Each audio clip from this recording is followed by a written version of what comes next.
ask our help in getting their agendas moved forward.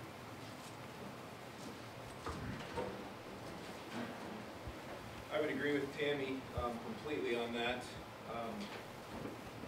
I just, like, Brian actually came to council a while back and was talking about building the world's largest ear of corn. I'm bringing it up. You know, and one thing, I had an idea on that, and that was we're actually working on, Benton County Conservation is on our bike trail right now that runs from Benton to Garrison to Dysers. And we've been discussing possibly moving the trailhead to a different location.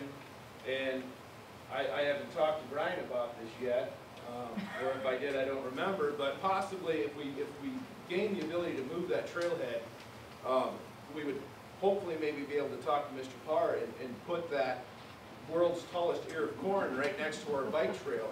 And I think things like that we can draw tourism to the community to look at that, and then they can see the bike trail that runs, you know, from Benton to Dysert. And then also, hopefully, the city can incorporate bike trails throughout the community. And just working together, I believe we can accomplish anything. But like Tammy said, we have a lot on our plate as council members. And so we do need individuals from the community to come to us, come to a council meeting, bring these things to our attention. And I know everyone on council would be more than willing to work with any of these groups throughout the community. So, the garden club. See Brenda there. The garden club. I don't know much about the garden club, but every year when the fair edition comes out in the Livewire, you see the pictures. It'd be nice if these other groups that we have, if we could incorporate this into the new website we're going to develop. That's the easiest solution I have. But as they said, it would be nice to have you folks come and give input on what you'd like us to help with. So. Well, Tammy said it all. But going back to Zach's comment about the ear of corn, that is still in the works. Some other projects kind of got in the way this year, but I think, truthfully, all the groups that we do have, they all work great on their own. Come to council, if there's something they can help with, I don't know what more they can do. Really, I think we have great opportunities with the people we have in town. I think with all the groups that Dean has mentioned and the people sitting up at the table, we all have one goal in mind, is make Benton the best community it can be. And now, you don't go forward in life without a plan. And my proposal is that we develop a strategic plan for Benton. Every business has a strategic plan to start with. So that way, if this entire table of council members choose the plan or leaves, the plan stays in place. You develop a plan. Where do you want to see the community in 1 year, 3 years, 5 years? Every one of those people should have a select member on that committee to help develop that strategic plan. And then we choose people to champion it. We have committees on council already that are in place to do that. But you need a plan to follow. And if everybody has the same goal in mind, when all these people come to council to ask, hey, can we do this? They know what they're voting for. They know what they're voting for the future of Benton. But you got to have a plan to get there. Everybody has to be involved in that plan, or it goes nowhere. The strategic plan that Bud is speaking about, actually we had a strategic plan meetings, what was it, 2 or 3 years ago. I don't see anybody right now that was on that meeting or in those meetings with me, but we actually do a plan in place. The problem with strategic plans, a windstorm shows up or a flood shows up. It's very, very hard to make a plan that can't be moving all the time.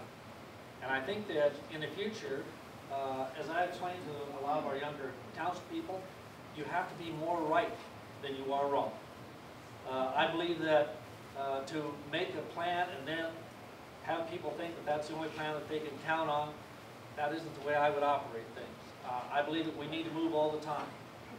I think that along with housing, along with all of these groups that do a tremendous job down to Celebration Park, the arts, all of those things, they change a lot. A plan is good, but a specific plan to me is very restrictive.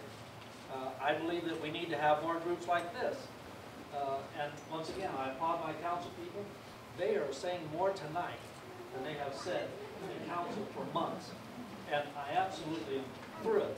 They're doing a fantastic job. And to be real honest about it, I didn't know they were quite as engaged as they are, and I'm tickled. They're fantastic. We need to have a plan, but it has to be moving all the time.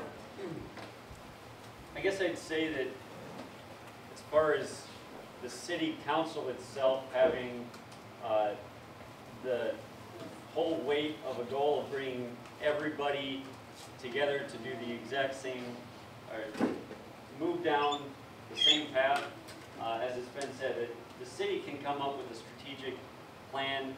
They have in the past. Let's dig it out and move forward. Let's move past the obstacles that have maybe been in the past. I think Ben's done a great job of coming back from all of those obstacles.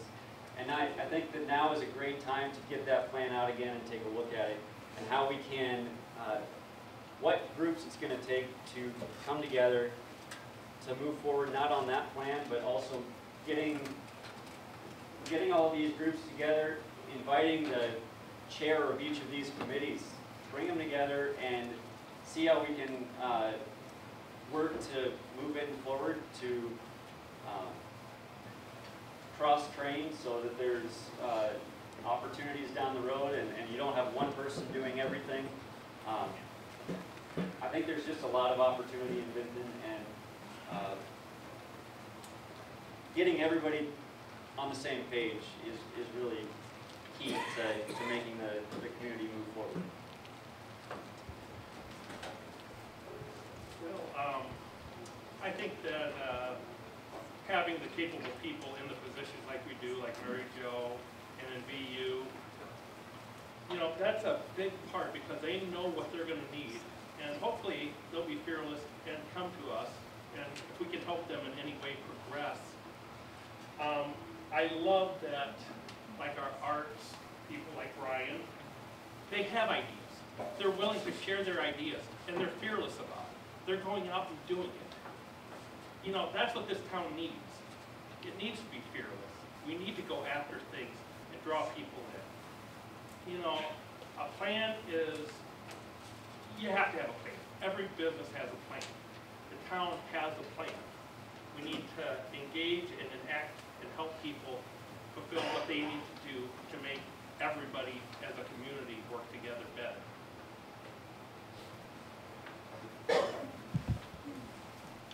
Now we're going to have a few questions just for one or two members of this group. The first question is for the two mayoral candidates. Basically, what is a mayor's job description? Mary, do you go first? John?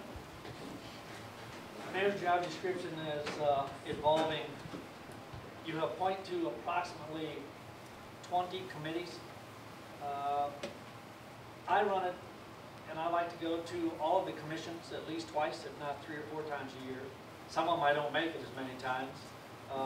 Answering the phone calls, going to the meetings, being involved in every single aspect. I like to go out and meet with my city employees at the street department, water, sewer. I like to go to the Park and Rec Board and tell them that if there's anything that they haven't got from us at City Hall, please come and get engaged with us. I believe that the mayor's job is to listen more than speak. I think that the mayor's job is to answer the questions if you can, or get the answers that, if you can't, get the answers for people when they call you. I do answer my phone 24/7. I'm not afraid to tell you it's 929-4386. But the only rule that you must have as a mayor is, if you won't tell me who you are when you call me at 12 o'clock at night, and I can hear the jukebox in the background, there's a good chance I'm going to hang up. Now, does that happen very often? No, not so many times. But you'd have to ask my wife how many hundreds of calls that she's answered while I wasn't home. The mayor has I have the responsibility to go out and show people that this is a wonderful place to live, and that despite what may look like we haven't been going forward in the last 20 years, we actually have been maintaining and edging ahead a little bit. We have the advantage and the disadvantage of being 30 miles from Cedar Rapids and Waterloo. But we are a bedroom community, and we should maximize our efforts to get people to come here and live, because once they live here and have, the schools are full, our community will in fact get better a little at a time.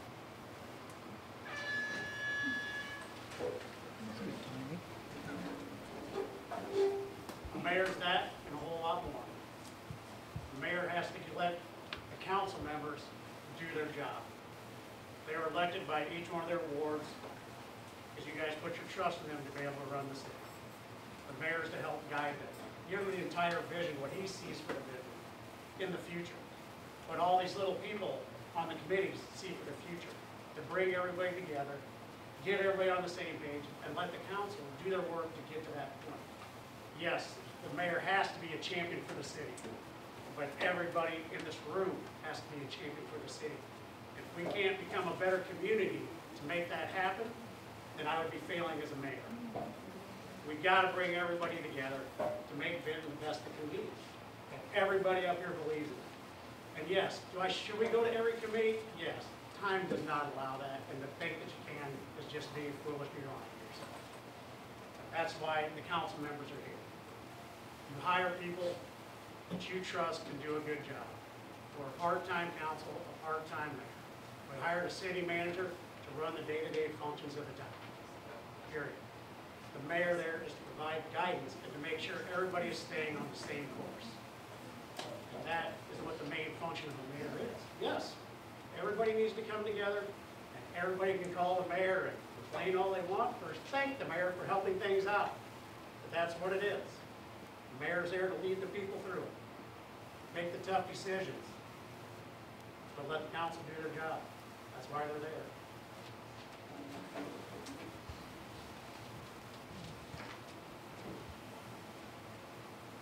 Tammy, you're the only council member running that's run before on the ballot. Tell us what you've learned from the process, how much you've enjoyed it, what your challenges have been, and maybe offer some advice to these first timers. I'm not good at advice. I have run before. At the time, council was kind of, it was definitely not in the forefront of people's minds like it is today. I love the process. I love the fact that we are all here for the same goal. I love the fact that this year, this time, this election, you guys get to ask questions and find out exactly what our opinions are. That's not been done before, and I think it's important. I think the fact that we are all elected to our seats says a lot, not for us, but for you, for everyone that gets out and votes. It says a lot. I talk a lot, I say a lot that I don't have time for Monday morning quarterbacks, people that repeat things that aren't factual. I like it when people come to council, when people call, when they ask questions and they get the facts. That's what we're all